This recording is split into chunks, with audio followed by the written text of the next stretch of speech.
welcome to a new segment for my Little Pinay Nurse channel. For today, I am starting a new segment. It's called Little Pinay Talks, where I will be interviewing fellow nurses and we're gonna know Ikaw sa more. siguro, no? Kung maging na di sa siguro ko appeal sa Ay, ito. sige, sige.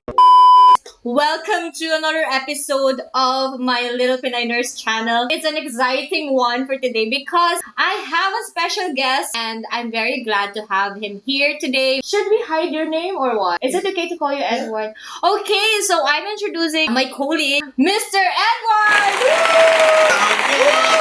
Thank you so much for coming in my house today and, doing this podcast thing. I know everyone is not comfortable doing this. I specifically chose Edward for my first guest because he's got a good story to tell. This is actually a surprise for Edward. He didn't know that I'm gonna do this. This is an ambush. I'm the guinea pig. Yeah, an ambush interview. So thank you so much for coming here. But anyway, I fed him some food earlier. I am so amazed with people who had these hardships and challenges. And look at you now. You are a band 6 already. You're earning more than the band 5s and renting the one-bed flat in London. These are things that probably we wouldn't really imagine that we'll be in. Did you imagine you being here in the UK? Not really. When I first started working as a nurse, I thought I'd be in the US by now. I think it was 2016. It was like a 3-year waiting time for processing. So I thought, why not give UK a try? It all went by so fast. So you've been here 6 years now. Let's talk about your history. Like, when did you What graduate history? in the Philippines?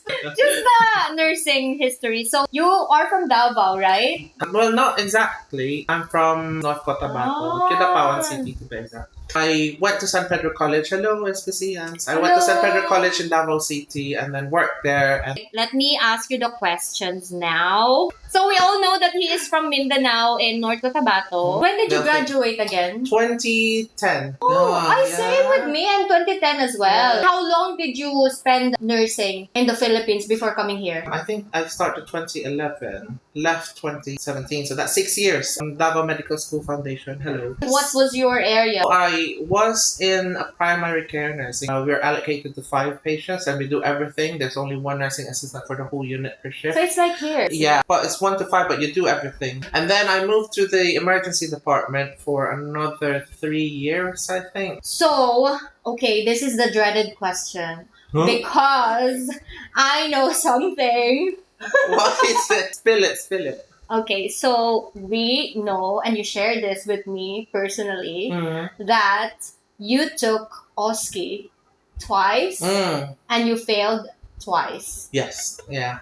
So Tell me more. Yeah, I passed the OSCE on the 3rd try. So I came here like July 2017 and then I basically tried twice. I didn't pass it until June 2018, the following year. I didn't pass the first time because they had this thing which is called deprivation of liberty. Basically, even the smallest things that you do needs to be with the patient's consent. You know, sometimes we're very used to like raising the side rails, but in the UK it's a no-no if the patient does not agree to it. Because it's a form of deprivation of their liberty. But I thought the patient was confused. The patient said no, but I still raised the side rail. So because I thought that safety was the first. Well, safety is always the first thing to come, but that was a no-no. But, it's a deprivation of liberty. Yeah, and the second time around, it was because of a care plan that I made. Nothing to do with how I approach with patient, but it's just specifically with the nursing care plan. They wanted a care plan that was more specific to the patient within the next 24 hours. So basically what I made was a malnutrition care plan, which they believe isn't accurate for the next 24 hours. They said it's a long-term plan, so they didn't accept it. So I failed the second time. How long did it take for you to take the second one? There was a rule that you have to take it within 6 months of failing the first time. Yeah. But you only have to do the part that you failed on. That was a partial fail or partial pass. There's 2 sets, right? If you already know. The care plan is a different set and facing the patient is a different set. Yeah. So, there's paperwork and there's like written demonstration. Yeah, so the assessment and intervention or implementation are both patient-facing set, and there's a planning and evaluation, which is like paperwork. But I'm confused because you said that if you fail that part, then you're just gonna repeat the same part. So the first part was patient-facing, so I had to like repeat that part only. And then the second time I failed was the planning part. If you failed the second time, you have to do everything all over again. Okay. I- Wait, I'm so confused because I Oh thought you're just no, gonna repeat the same thing it. for No, the so sorry, second. sorry. What I'm trying to say is, assessment planning and implementation and evaluation are the same set or part of the OSCE exam. Yeah. The skills are a different set. So sorry, that was Okay, yeah, the So the skills. skills like basic life support or intramuscular injection or catheterization. So what did you want? Different set. What did you have to repeat? The skills or the The paperwork? APIE. Okay. So the skills, you passed all of it. Yeah, I passed all of it the first time, so I just repeated the APIE part, and then Okay. the second time around, when I came back, I didn't have to do the skills because I passed it the first time, so I just did the APIE. But you said that the side rails you didn't. Yeah, that was in assessment when I first saw the patient. Okay. So just to let you know, assessment is also patient facing. Like Yeah, there's still an patient-facing. actor in there in front of Yeah. you. Okay. So there's an actor in front of you. Ah. I failed because I raised the side rails, which we do a lot in the Philippines. So That makes sense because here, that's why there's deprivation of liberty and you have to do all the paperwork before you restrict someone. And there's mental capacity act that you have to apply. Like if the patient's really confused, that's the only time you can do a deprivation of liberty, which means that you are allowed to restrict a patient because this is for their best interest and because they are confused. But take it into experience because I'm new. I didn't know anything about that. I got unlucky. So I've noticed as well, like those people who are really good during training, they are usually the ones who took the OSCE the second time. Do you think it's overconfidence or something? no, I think you have to take it as it is. Just take it as it is. Don't add or subtract. Oh, don't overthink. Don't overthink. Because Yeah. basically that's it. Yeah. That's what I always say. Make it like straightforward and don't overthink. Because I think overthinking really creates more drama. Yeah. And how did you feel like failing the first time compared to failing the second time? What's the difference? Which one is worse? Of course, the second time I had to be reassessed, but at the same time, you had to continue working. The hardest part was them telling me that I can be kicked out of the country. I needed to pass the exam. I needed to have my PIN within 8 months of coming to the UK, which nobody told us about. They had to suspend me for 2 months without pay. So for 2 months, you didn't have work. Yeah. I had my aunt help me, so she was sending me money. Oh, that's a dark face. Like I can't imagine me being in that situation. Like how would I feel? I would feel like I probably want to just be consumed by earth. Nowadays, they did a lot of changes with the NMC and the OSCE. Now there's like a lot more skills that you need to do and to practice. It's quite more harsh now. Not really harsh, but I think it's something that will help them when they get into the ward. At least they know these things already. They've added a lot of things. And during my time when I took the exam, the OSCEs, there wasn't even catheterization. Because you were here 2017 and I arrived here 2018. I took the OSCE first month of 2019 and we already have the catheterization. So I think that's added. Like we had 6 skills or 8 skills that we need to practice. But now they have, I don't know how, 12 or I think they have 4 now. No skills? Yeah. No, not only 4. There's like a lot more. Really? Yeah, I have to interview someone who just did their OSCE. So anyone who wants to be interviewed, you can message me on Instagram. Let's do a podcast. Okay, let's be sad. And let's tears running about the So dark. after I was suspended, I started working in my friend's agency as a residential care home assistant while I was reviewing again for my next OSCE. Thankfully, I passed. That was the happiest day of your UK life. Of my UK life. And I have like a special place in London. It's in Borough Market. This is where all of the good news happened. Or I was in Borough Market when I received the email that I passed. I was in Borough Market when I received the phone call that I got my proposed as band Band 6. six. Someone wants to try, you can Go to Borough go Market. to Borough Market. Not sponsored by Borough Market, by the way. Okay, I'll go to Borough Market. So wait, you need to be suspended for 2 months before you can take the next. I don't know. I think it was the employer's decision to suspend, so they don't have any legal repercussions. I wonder what happened to the other people. Because we know someone who has the same experience, right? He doesn't really want to be interviewed. But his experience was the same as yours. Yeah, he also didn't Got pass. suspended or no? You don't I'm know. not sure. Or I think what he did was he changed employers because there are other agencies in London who take those who haven't passed and then get them another employer to sponsor them so that they can continue. But me, I just stayed, reviewed on my own because the sponsorship is still valid. I really appreciate that you are open about this because this is not always, nobody talks about this. I think people are shy as well to, tell others that, okay, I took the OSCE twice. Do you think it's embarrassing? No, not really. It happens. Shit Yeah. happens. Because I have this mindset that it is what it is. That's always my mindset. I take them as they are. I think that's what has gotten me through every challenge or every Yeah. problem. So it was a sad day, but You have need to be strong, yeah. and you are strong for like staying in the UK. Because me, Yeah. probably I would probably go home or Yeah, something. I even knew someone who was kicked out. So yeah. Kicked out. Yeah, What do you mean? another friend's friend. He couldn't pass the OSCE. for Even some the reason. third time. Yeah. Oh my Yeah. gosh. Oh gosh. Because I was worried when I was just in the Philippines and I was waiting for my application in the UK. I was so worried about the OSCE. Mm. And I know a lot of nurses from the Philippines are really worried. So this is for you guys to be assured that don't worry because 1 take, 2 take, 3 take, you'll be okay. Look at Edward now. Look at him. Look. He's in a happy place. He's in a better place. He's got promoted as a band 6. So don't give up. And don't And worry also about I it. applied twice for the band 6 post. Okay. Just still go and go and go and go. Don't think about what other people say or Yeah. think. Just go. If you fail the first time, that's fine. It is what it is. Just learn from it and then push mo yan. Yeah, and I think try not to be anxious for something that is going to happen in the future because anxiety, it's a waste of energy. So take it day by day, whatever that is. Live in the moment. That's what I always tell them about OSCE. Don't review now because it could be changed.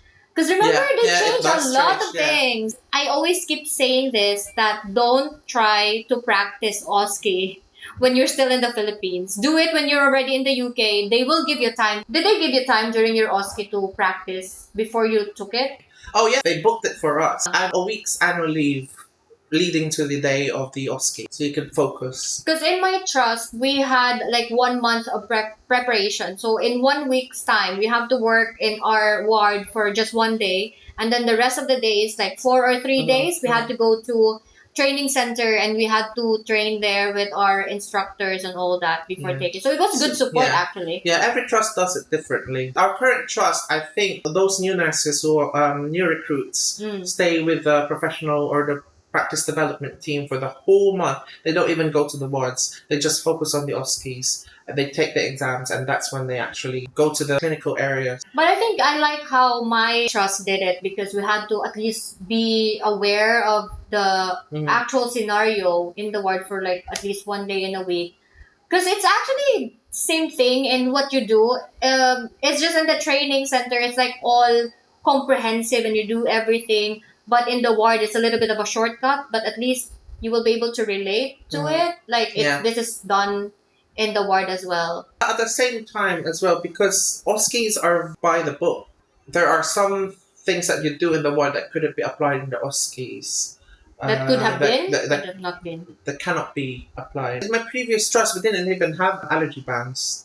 Oh, really? Yeah, we don't even have allergy bans. Okay. And in the OSCE, you need to have like a red wristband or ID band for those with allergies. You really need to like partition and to separate what's the real world from the book.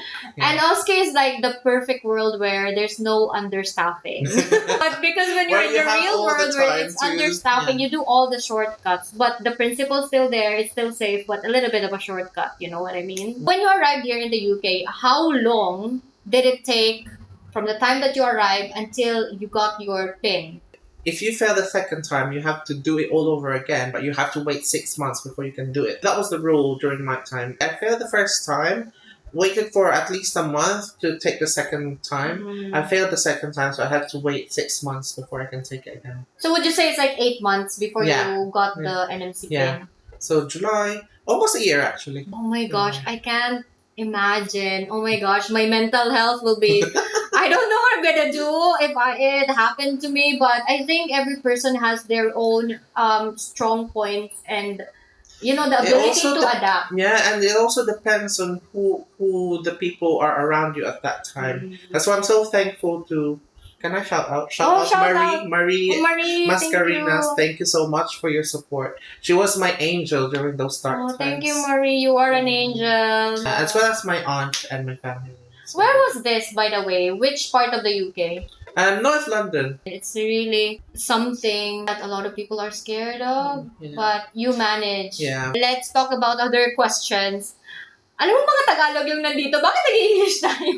Pero ikaw ba nagsugod ng English? Okay, kay Taglish kasi ako.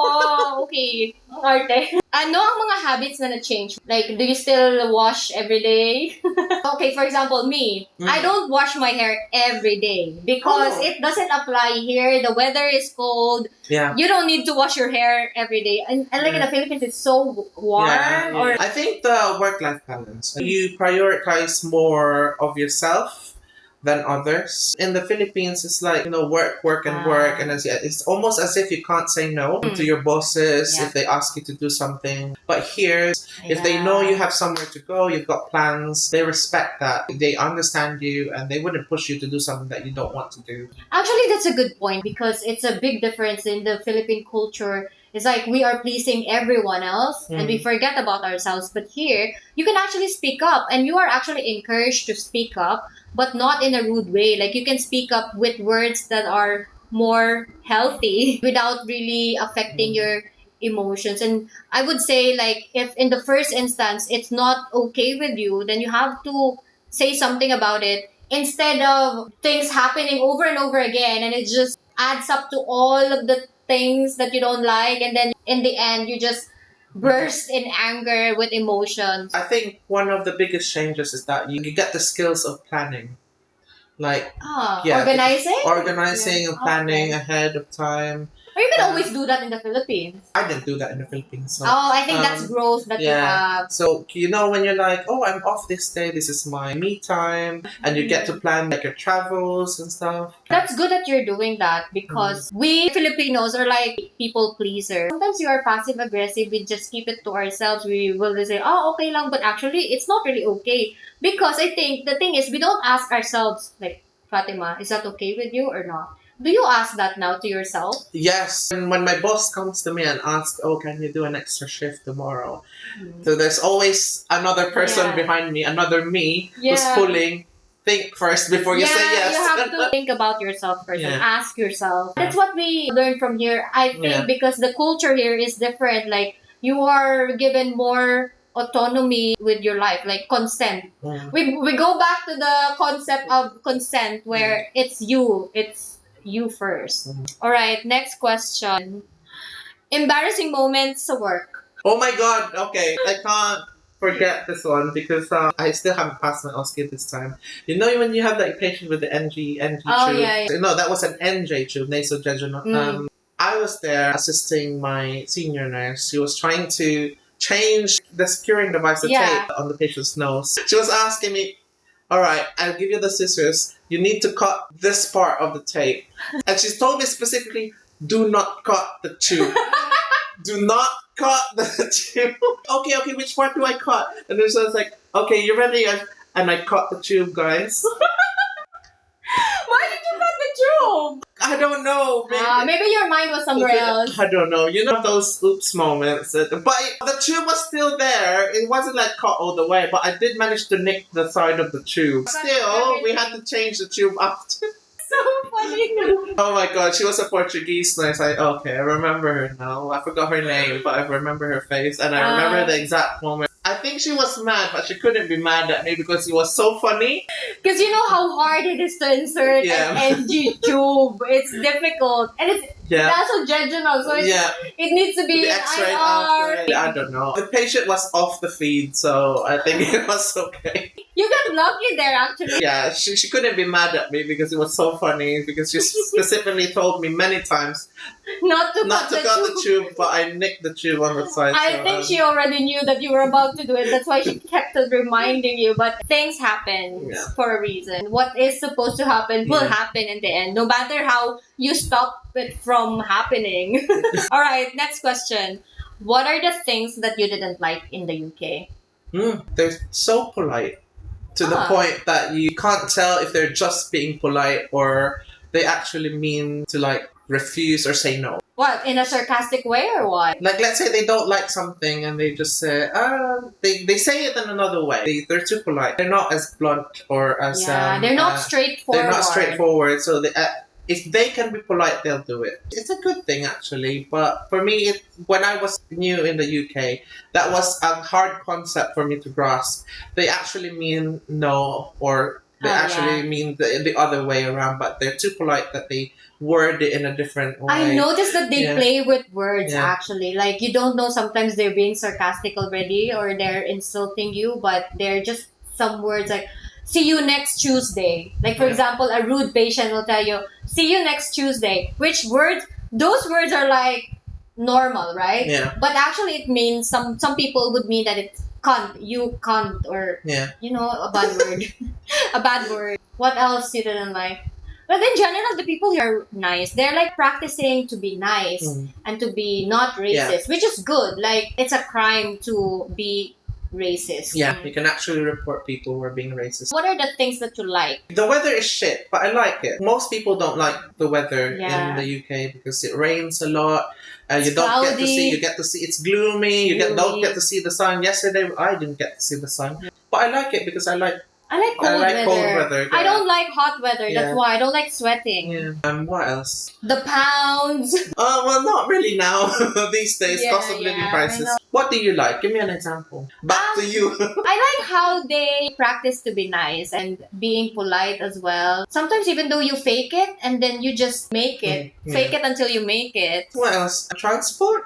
Yeah, I like the transport. A lot of choices. Buses and trains. Yeah. What else? NHS. Yeah. No matter how many people say that the NHS is going downhill or blah blah blah, but there's still the heart of the NHS is to serve the people, and it's free. The only problem is that a lot of people are abusing it. What I like is I got to do the things that I wasn't able to do in the Philippines, like travel.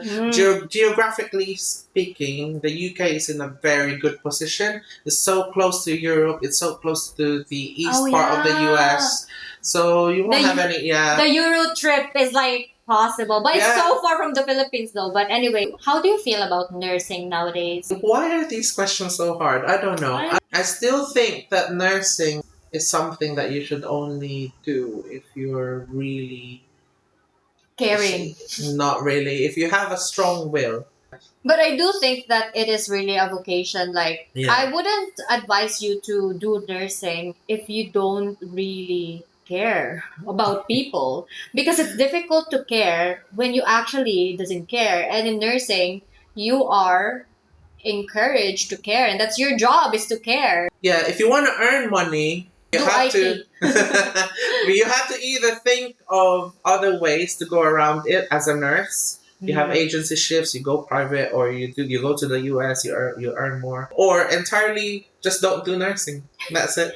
Do something like engineering maybe, or IT, or I don't know, be a celebrity. Software engineering. What is your advice to the nursing students or those who are aspiring to be nurses? Ipabalik ko yung motto ko na it is what it is. Take it day by day. Although you have to plan ahead, you have to have a plan B, plan C. But if you are already like in the journey, enjoy it. Enjoy being a student nurse, or enjoy your work as a nurse in the Philippines, because you'll miss it.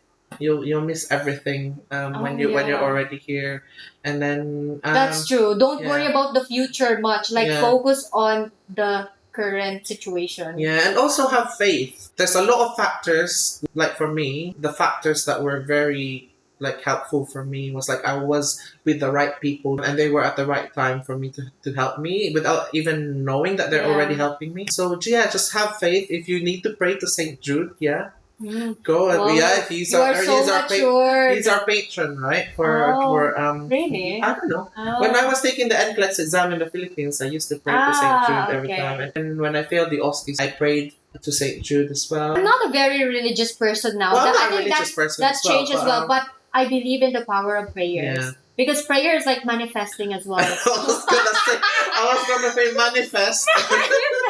Keep the strong will if you have it. If you don't have it, then try and be stronger. Or well, you're in the Philippines, so you'll get a lot of challenges that will make you stronger. So You made me stronger by breaking my heart. What do you miss the most in the Philippines? food. Oh gosh, Food. The food here is so yung bland. mga lechon, Yeah, oh mga my gosh. dinuguan natin. But it's so unhealthy though. Like if you come here, you probably would have more healthy habits in terms of food. I like the beach as well. I miss the beaches. Well, I'm not a beach person. So. Yeah, I am a bitch. I am a bitch person. No beach person. This one I miss. Yung mga yung pag-anniversary ng hospital tapos may mga kayo, mga competition. Oh, may competition. In the UK? Wala. I thought the food na no, may no, no. In the Philippines, pag anniversary ng hospital, yung may pagkain, may mga, yung mga gala-gala na, yung mga ganun, yung mga, may party. yung mga may party. That's true, yes. Dito, wala. But we just go out with Maybe friends. it's a good idea to recommend to the well-being department. To the president of our NHS Trust. Shut up. Okay, last question. What do you want to share? I know you shared a lot already earlier, but like, what's your last huling hirit?